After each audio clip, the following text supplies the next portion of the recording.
কিছুক্ষণ আগে তোমাদের শেষ হয়েছে দ্বাদশ শ্রেণীর সংস্কৃত বিষয়ের পরীক্ষা। তোমরা প্রশ্নপত্রের উত্তরগুলি মিলিয়ে নাও। তার আগে তোমরা একটু সচেতন হবে, কারণ প্রত্যেকের সেট আলাদা আলাদা হতে পারে। তোমরা প্রশ্নগুলো দাগ নম্বর দেখে নয়, প্রশ্নগুলো দেখে উত্তর মেলাবে। রাজবাহন কোন রাজ্যের রাজপুত্র ছিলেন? মগধ। রাজহংসের পদযুগল কিসের দ্বারা আবদ্ধ ছিল? রাজহংসের পদযুগল কিসের দ্বারা আবদ্ধ ছিল?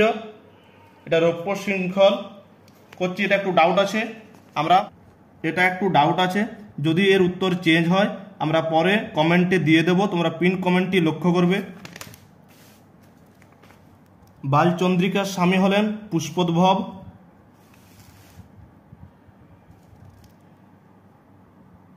চারের দাগের উত্তর হবে রাজবাহনকে বলা হয়েছে, এটা চন্ডবর্মা।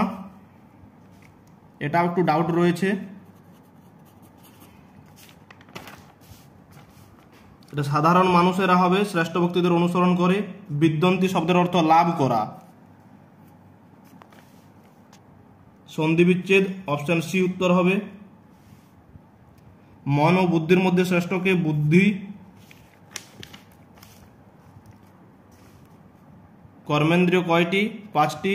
বাক, পানি, পাদ, পায়ু, উপস্থ। এটা হবে মহাভারতে। তারপরে শকুন্তলার পালক পিতা হলেন কর্ণ। এটা হয়ে যাবে প্রিয়ংবদা। এটা হয়ে যাবে গান্ধর্ব। তোমাদের কোনো প্রশ্নে ডাউট লাগলে আমাদের জানাতে পারো, আমরা তোমাদের ডাউট ক্লিয়ার করে দেব। এটা হয়ে যাবে অপশন বি। 16 দাগ হয়ে যাবে প্রশস্য স। তারপর ভার্গব ভৃগুযুক্ত অন। এটা হয়ে যাবে তোমাদের যশ। এটাও একটু ডাউট রয়েছে, যে যশ আর অস্তর মধ্যে একটু ডাউট রয়েছে।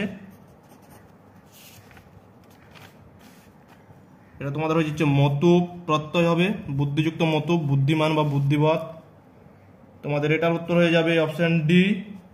আয়েরটা তোমাদের হবে এটা, আয়ের বি মিলিয়ে নিয়েছো। তারপরে তোমাদের হয়ে যাচ্ছে এটা,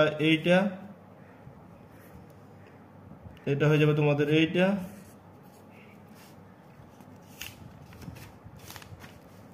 অপবর্গের তৃতীয় বিভক্তি হয় সবসময়।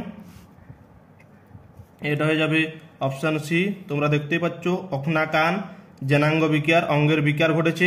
শোকে ন দুঃখম, হেতু অর্থে জোটাভি তাপসম, জোটার দ্বারা তাপসকে চেনা যায় তপসীকে। এটা ইত্যম্ভূত লক্ষণে। আর পিত্রা আগত পুত্র, পিতার সঙ্গে পুত্র আসছে সহযুক্ত প্রধান, অর্থাৎ সি আসছে। রাম বনং গচ্ছতি, এটা হয়ে যাবে কর্মে দ্বিতীয়া। কারক কি যুক্ত নুল, এটা ভুল, এটাই এক ঠিক। স্বতন্ত্র কর্তা কর্তৃ। অভাবর্তী নির্জনম, এটা তোমাদের হয়ে যাবে যুগদারু। এটা ষষ্ঠী তৎপুরুষ। রাজ্ঞপুত্র, এটা ষষ্ঠী তৎপুরুষ। পাণিনির মতে সমাস কত প্রকার? 4 প্রকার। এটা তোমাদের হয়ে যাচ্ছে মুদ্রানাং সমৃদ্ধি। বামন শব্দের অর্থ হচ্ছে ক্ষুদ্রাকৃতি অর্থাৎ ছোট। ভাষের ছদ্মনাম হচ্ছে অগ্নিমিত্র বা অগ্নিপ্রিয়। কবি ভবভূতি রচিত প্রথম নাটক হচ্ছে মালতী মাধবম। এটা তোমাদের হচ্ছে স্বর্গ প্রতিসর্গ মন্বন্তর বংশানুচরিত। এটা একটু ডাউট রয়েছে।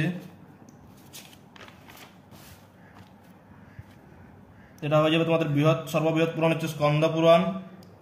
ভবভূতি রচিত নয় মুদ্রাক্ষস, এই 3টি ভবভূতি রচিত। দশমিকের ধারণা এটা আর্যভট্ট দিয়েছিলেন।